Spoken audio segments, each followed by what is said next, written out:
Il y a 60 ans, sous le communisme, la terreur régnait dans cette ancienne prison politique de Roumanie, comme dans les autres geôles d'Europe de l'Est. Aujourd'hui, ces cellules, transformées en un musée unique en Europe, honorent la mémoire de ceux qui ont résisté à la dictature.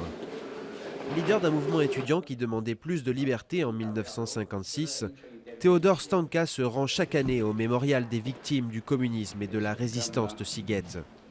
Emprisonné, il a connu la faim, les humiliations et les travaux forcés. Ses convictions lui ont permis de tenir le coup. Le sentiment d'avoir accompli notre devoir a compté beaucoup pour chacun d'entre nous. On se posait la question, si demain ils nous libèrent, referions-nous la même chose que ce qui nous a conduits en prison? La plupart répondaient oui.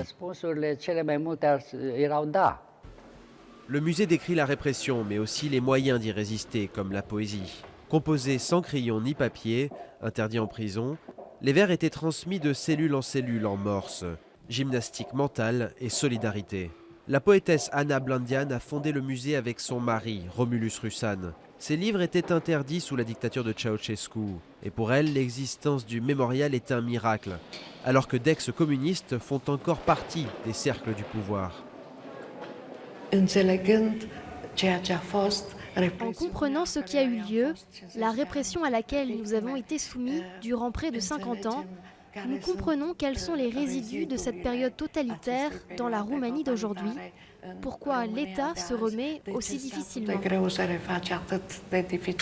L'ampleur de l'oppression et des souffrances en Europe de l'Est n'a vraiment été découverte qu'après la chute du rideau de fer. En Roumanie, plus de 600 000 personnes furent emprisonnées pour des raisons politiques entre 1945 et 1989. À l'Ouest, nous avions une mémoire glorieuse du communisme qui était la guerre d'Espagne, le Front populaire, l'antifascisme, la résistance au nazisme, etc. Ici, c'était tout le contraire. On ne me parlait que de terreur, de torture, de misère, etc. Et j'étais confronté à une mémoire tragique, au lieu d'être confronté à une mémoire glorieuse. Et donc, on voit très bien qu'il y a en Europe deux mémoires.